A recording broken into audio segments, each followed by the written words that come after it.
Hi, it's Craig here.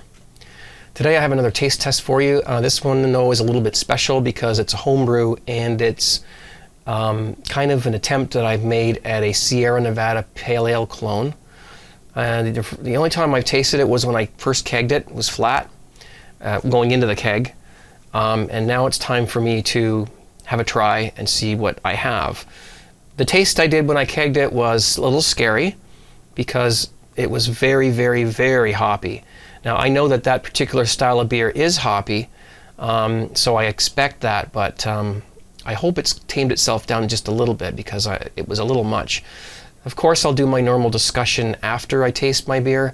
I have a couple things, one in particular thing I wanted to talk to you about. Let me just explain a little bit about the beer first.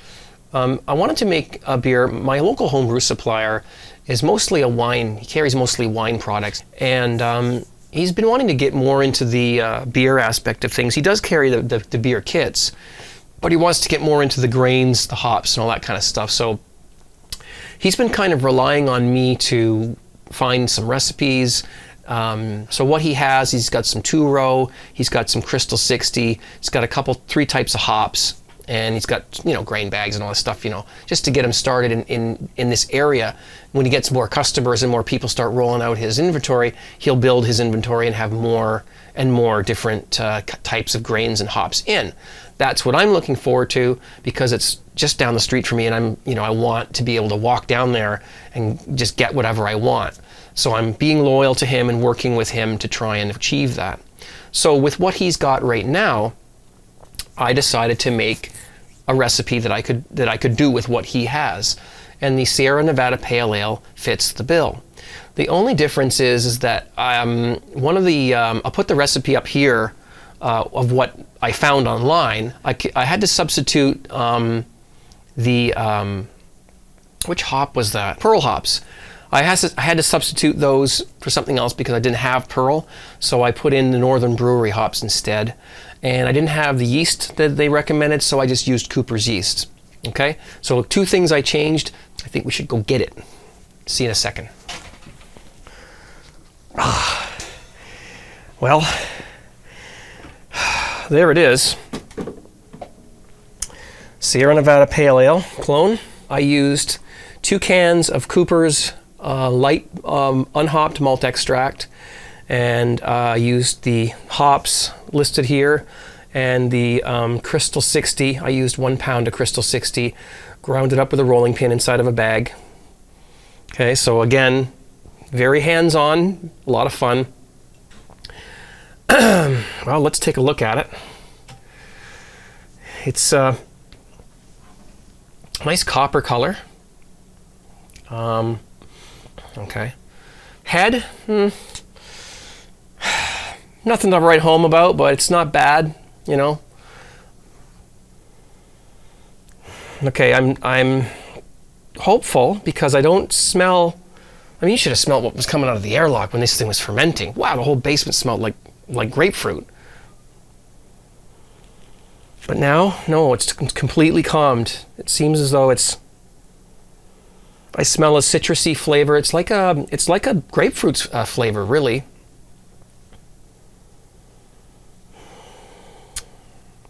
Cheers.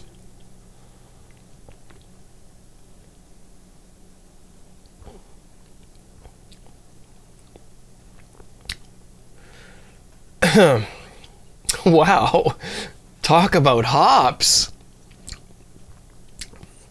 I've never drank a beer with that much hops in it before, but again, I've heard that the Sierra Nevada Pale can be quite a hoppy beer.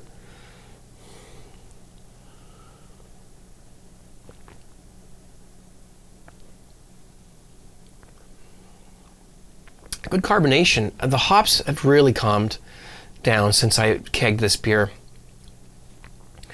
Don't really detect the crystal much.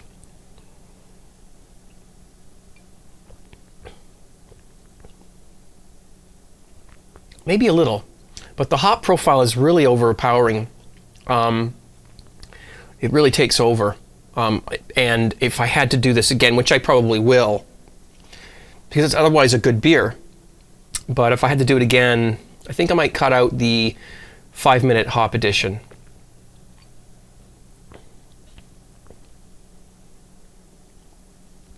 I call this a success. I'm very pleased with that. And my homebrew supplier is going to be very pleased as well when I take him a bottle of this, or take my keg over there or whatever, and he tastes it. I think this is a recipe he will be able to give out to his his customers.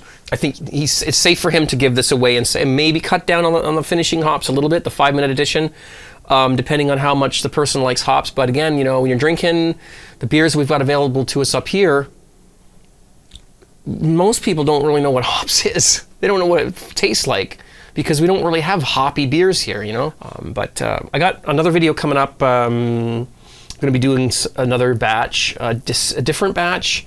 I'm going to sort of make up my. This is going to be interesting. I'm going to make up my own recipe.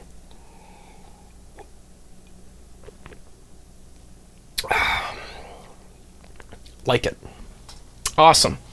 Okay, so I'm going to blow out my lantern because I'm getting high off of the fumes, because I loaded it up like really high with butane. So, okay, here's what I wanted to talk about, and this is mostly inspired by a passage from a book called The Complete Joy of Homebrewing. There's a lot of back and forth on YouTube, and not just YouTube. I mean, I'm not pointing any fingers here. It's not just YouTube. It's on the forums.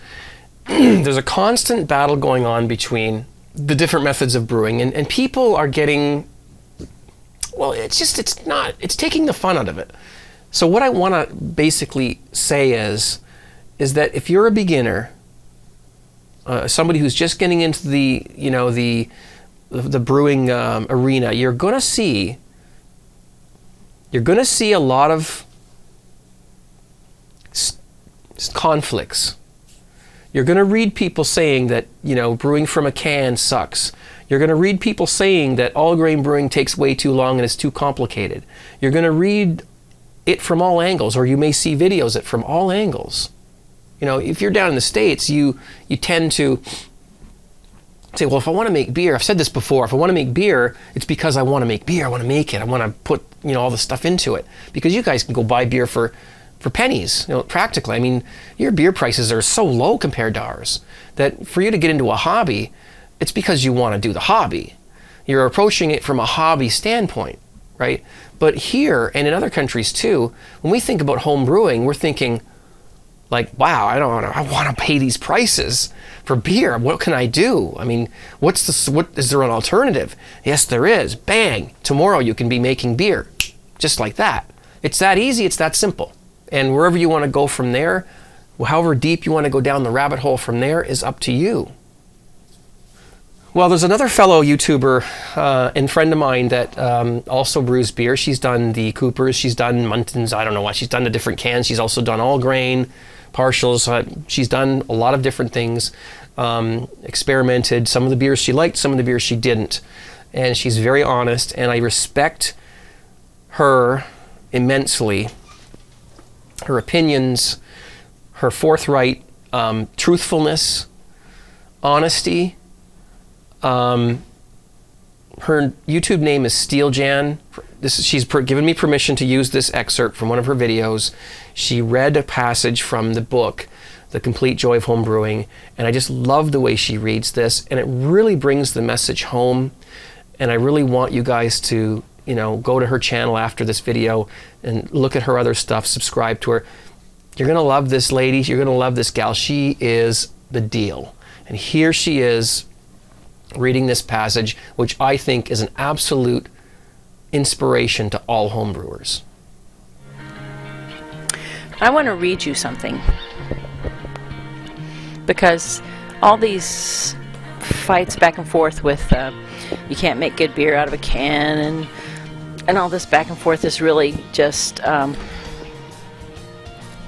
it's not helping anyone, and it also may not actually be as accurate as folks would like to say it is. This is from page 221 of his book. Don't let anyone ever fool you into thinking that homebrew made from malt extract is inferior to homebrew made from all grain. With the quality of ingredients, yeast, and technique available today, premium quality can be made either way. After 30 years of homebrewing, I still use both techniques. Time is the factor I consider when choosing which way to brew. I love to spend more time brewing, and that's why I often make all-grain homebrew. But when I don't have enough time, or a favorite beer just so happens to be a malt extract recipe, I brew extract beer. And to tell you the truth, after it's all in the bottle or kegs and I'm enjoying my efforts, I can't recall which beer was made which way. Keep this in mind and don't be intimidated into thinking extract is inferior. Yes, it is simple. Yes, you are still a home brewer. And yes, it is excellent quality. Now I'd like to read you one more, just a short one from him, and this is on page 242. Page 242. No one completely understands what goes on in the brewing process. As brewers, we observe, take note, and base our next batch of beer on our own experience and that of others. It is sheer folly to be taken by the hand and led down the path of better brewing by someone who says that they know it all. No, it is your experience that counts most. Okay, that's it. Bye guys, Steel Jan out. Well, I just think that she read it so well. And coming from a world-renowned home brewer like Charlie Papazian, I mean, the guy, 30 years of experience, wrote a book, you know, 3rd edition. I mean, that's the right attitude. You know, it's not a competition. It's not this versus that, that versus this. I'm better than you, you're better than me. And it's not about that. Not for me anyways. I mean, I don't get offended. I don't get, you know, up in a crunch if somebody says something about me or whatever. I mean, I know what I want out of it, and everyone's got their own motives for making beer. Some people want to get deep into it and make, you know, do the hobby. Some people just want to save some money. Whatever the reason, the attitude that is in those passages is the right attitude. You are going to get knocked around a little bit when you go do your research, you know, and you have to realize that it's ultimately up to you how you choose to do things. You know, if you want to play your guitar upside down or backwards or pluck it with your teeth or whatever, I mean, it's up to you. If you get good results that you're happy with, ultimately that's all we really have to worry about, isn't it? I don't really want you to be scared off by, you know, people who just, they think they know what's best for you. Because they don't really. I mean, there's a lot of help out. There's about 99% help and about 1% negativity, you know, and so you hopefully will learn how to weed through that and get the help you need to make the decisions you want to make. Listen, this is not complicated. Okay, you're going to make beer. There's lots of different ways of doing it, lots of different techniques, lots of different recipes. If you like what you do and you like what you make, then I can't see how that could be wrong. But anyway, I digress. Thank you, Steel Jan, for bringing that passage to our attention. I think it's a great attitude to have.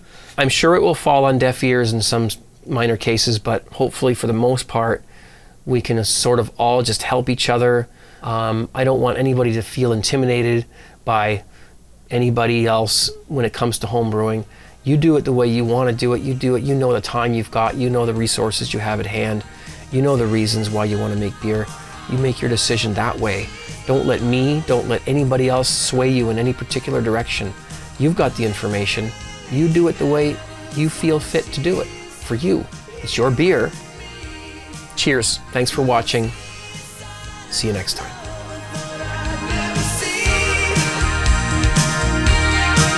Yeah.